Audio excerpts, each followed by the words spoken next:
Hi, this is Sarit Switzer, and welcome to the It Is Taught podcast, a podcast devoted to the teachings of Rabbi Shneur Zalman of Liadi as recorded in his most famous work, the Tanya.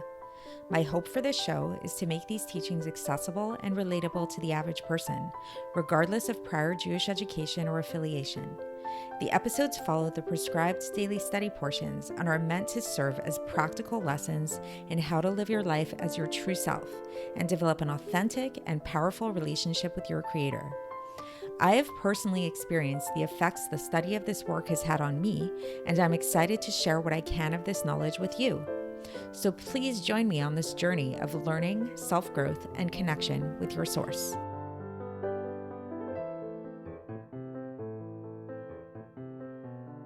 Hi, and welcome to the It Is Taught podcast. This is episode 186 for the 26th of Iyar and a leap year. So a while back, maybe a few months ago, I went to see the Lightshow at the Botanical Gardens. And if those of you who haven't seen it yet and you live here in Brooklyn, I highly recommend going to see it. I think they do it every year. And I really didn't know what to expect, and I was not disappointed. It was really, really great. Lots of amazing colors, really amazing illusions with the water and with the trees and all kinds of different things. It was truly spectacular.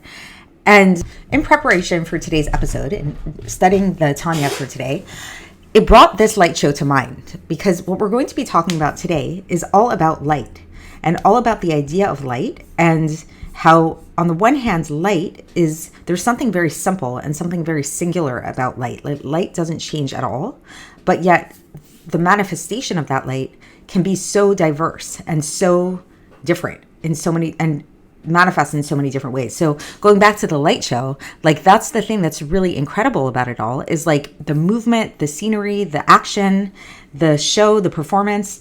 It's so diverse and so multifaceted, and the images that were produced and the colors and the shapes and everything like that. But where it's all coming from is it's all just light. It's all coming from one light. And light in its own way, like when we just look at light as it is, light is actually totally simple and totally without description at all. And what made the light show into the light show is actually, perhaps ironically enough, not so much the light so much as the vessels into which the light was being projected. So when we say like red light, blue light, green light, those things, light doesn't have color.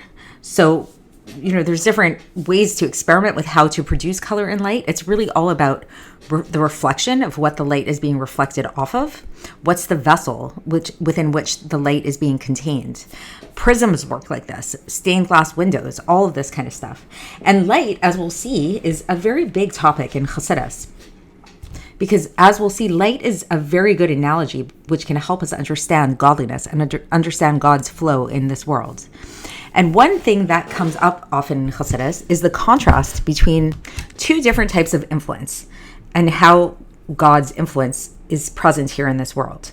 One is referred to as light, which in Hebrew is or, Aleph Vav Resh, and the other is referred to as Shefa, Shin Pei Ein, so which is better translated as like influence. So it's not the time to really get too much into detail with both of these, but I think it would be helpful to kind of give a brief definition in order to really appreciate what it is that we're going to be learning about today, and appreciate the idea of light is to see what the difference is. What's the difference between the influence that comes about through Or and the difference that comes about through Shefa? So when we think about Shefa, a good way to really understand the type of influence by which Shefa works is water. So if you take water and you pour it from a pitcher into a cup, so the water goes from the pitcher and now it is in the cup. And maybe the water can actually now also take on different colors and different shades, just like light can take on different colors and different shades. However, the difference between when you pour water from a pitcher into a cup versus if you were to take light and shine it from a light bulb into a cup is that in the first example, namely in the example of the pitcher into the cup, the water no longer is in its source. The water is no longer in the pitcher. The water now is only found in that cup. Versus when we talk about the light, when the light is shining from the light bulb into the cup, the light is still very much present in the light bulb, even though it's really manifest now in the cup. It didn't lose its connection to its source, to the light bulb, in the same way that the water did.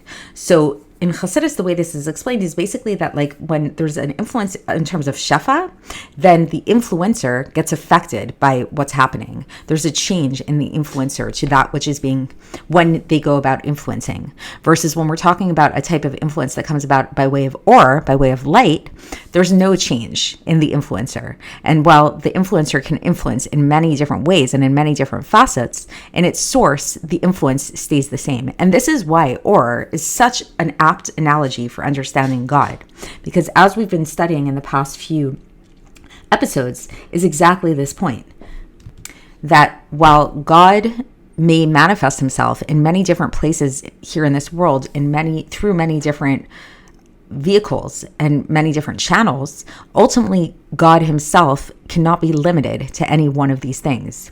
Just like we said, like the same thing, like with the analogy of the soul, the human soul, that while the soul is present in the foot, it's present in the brain, it's present in the heart, it's present in the hand, it's not limited to any one of these things. And it's equally found and it permeates all of these things equally. But yet, just like the light, it also has its own entity that is hidden within the body, and it's not actually contained by the body at all. Nevertheless, as we learned with the soul, for example, while the soul may be present equally in the entire body, in terms of revelation, in terms of the actual flow of influence, there is something about the brain by which we can say that the soul is a little bit more revealed there, and that the brain serves as the literal nerve center for the entire body, and from which the vitality of the entire body flows from.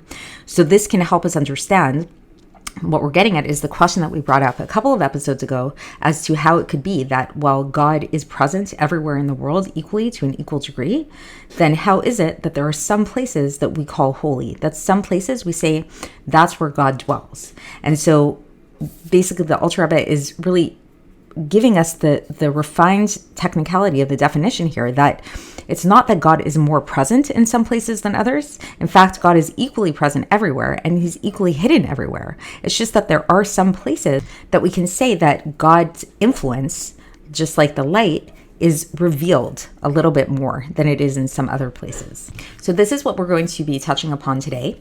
And we're still in the middle of chapter 51 of Likkutei Amarim for context. And last time we concluded with the idea that God is equally hidden in all worlds, whether we're talking about the higher worlds or the lower worlds. So even the most spiritual of spiritual worlds, we can't say that God is more present there than he is in the lower realms. God is equally there in all areas, and he's equally hidden and concealed in all of those worlds. So then, however, now this is where we begin today, is there is a difference, and we're clear about that. We obviously see that there's a difference between heaven and earth, between spirituality and physicality, right? So the Alter Rebbe says that what is the difference between the supernal worlds and the lower worlds? The difference is in terms of the drawing down of this life force, that the Ein Sof Baruch Hu, that the Infinite One, blessed be He, meaning God, draws down and illuminates in a way of revelation out of concealment. So in Hebrew, that term is Gilui HaHelem. And then in brackets here, the Alter Rebbe says that this is one of the reasons why the drawing down of this life force is called by the name of Or, by the name of light. So just to explain that a little bit, so remember in the beginning, in the intro, we talked about the difference between the two different types of influences, that there's the influence that can come about in a way of light, of or, and then there's the influence that can come about in a way of shefa, which we said is like more like water, for example. And we said that the difference between them really is, one of the main differences is the fact that when the influence is coming about through light, the source doesn't change. The source stays the same. Versus when it's an influence that comes about through shefa, the source changes because now the water is no longer in the pitcher. Now it's in the cup, right? So in Hasidic talk, we actually have terminology for this type of difference in revelation. And we say that the revelation that comes about with the water is a revelation that we call etzem v'hitpashtut, which literally means like there's the essence of the thing and then it spreads forth. So it's like you have the water, And that water is spreading forth. And it's like maybe we only spread forth some of that water. Maybe we only put a little bit of the water into the cup. Maybe we pour the water into a bunch of different cups. So it's like spreading forth. You're taking that essence and we're spreading it out into different areas. This is by contrast to light, as we've been mentioning, where it's not about that the light is there and then we're taking the light and we're spreading it around. Because if we were to do that, then we'd only be able to put that light in a finite number of vessels, because eventually the light would run out, right? Just like the water, yes, you can pour it into a bunch of different cups, but at some point or another, you're going to run out of water and you're not going to be able to keep pouring it into cups. Yes, you can continue to pour the water from those cups into other cups, but we're working with a finite amount of water. Versus when it comes to light, it doesn't have that same finitude. And the reason for that is because the way by which light influences the other is not in the same way. It's not by way of etzem v'itpashtut. It's not by way of like the essence and then the spreading forth, but it actually is by way of gilui hahelem. It's the revelation of that which is concealed. Which a good way to understand this is, again, going back to that light show that we were talking about. So again, when we see like blue light, what does that mean? Does it mean that the actual light coming out is blue? No. Light itself is devoid of color. Light itself is totally neutral and it's totally simple. But what happens is there's a blueness, there's a vessel of some sort. I don't know all the technicalities of how this works, but there's some kind of like reflective lens of some form or another that we call blue, that we associate with blueness, so that when the light shines forth, it translates into looking like it's blue. So it's revealing the hidden blueness in whatever it is. Or like, let's say if we look at things on the ground and we see nature around us, and we can see that because of the sunlight. The sunlight is now shining and showing us the beautiful ground and nature around us. So it's not giving it something that wasn't there to begin with. So it's not like the light is producing the plant life and the tree life and the colors and all of those things. It's merely just revealing that which was there. And again, the light itself doesn't lose anything of its own in the process. So this is a really big topic in its own right, but the Alter Rebbe brought it up here, so I thought it was important to get into a little bit.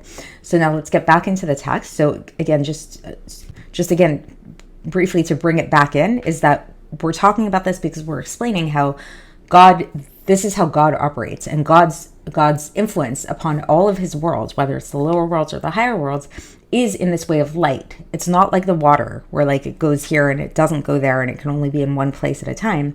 It's more like light, which can be in many places at once, and it is just what it reveals is different, but the light itself is the same. And so this light comes down, and what does the light do? The light is there and it vivifies all of the worlds and all of the creatures within the worlds.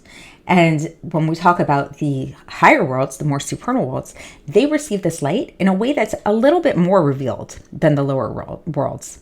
And each creature within these worlds receive it according to their nature and according to their ability and according to their makeup and according to the specific type of influence that is very specific and individual to them that God shines onto them.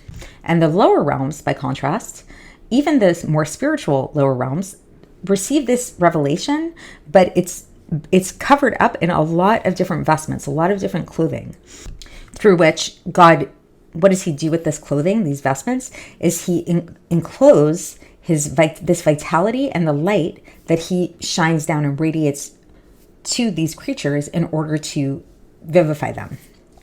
So that's the end of the section. So just to bring that full circle and kind of explain that a little bit more, is like if you kind of picture, like, let's say we want to talk about light again, and let's say we're picturing like a stained glass window that has many different types of glass. Some of the glass is a little bit more opaque, some of the glass is a little bit more translucent, and you shine one light through this glass. So it's the same light that's shining through the glass. And then let's say you're on the other side of the glass and you see the light coming through. You'll see the sunlight shining through. So it's one sunlight, and we're all aware that it's one sunlight. However, we'll also be aware of the fact that on some areas, like of the painting, let's say of the glass, the light will be coming back out in more full force. And in other areas, the light will be coming out in less full force. In some areas, the light will be coming through in one color, another area in a different color. One will be reflecting a certain drawing, another one will be reflecting another drawing. So the light really serves to reveal the picture that we're looking at in a way that it reveals each part of the picture in its own way, in the way that's appropriate to it. However, we're all aware of the fact that the light itself is exactly the same. It's just in terms of the revelation that's different. So again, going back to the analogy or to the analog of what it is that we're trying to understand in terms of God's influence in all of the worlds, it's a reminder to us, or it's something that the Alter Rebbe is trying to teach us, that God's influence is exactly the same in all of the worlds. Whether we're talking about the higher worlds, the lower worlds, we can't say that God is more present in the heavens than he is on earth. We can't say God is more in this world, more with this person than he is with that person. God is everywhere equally.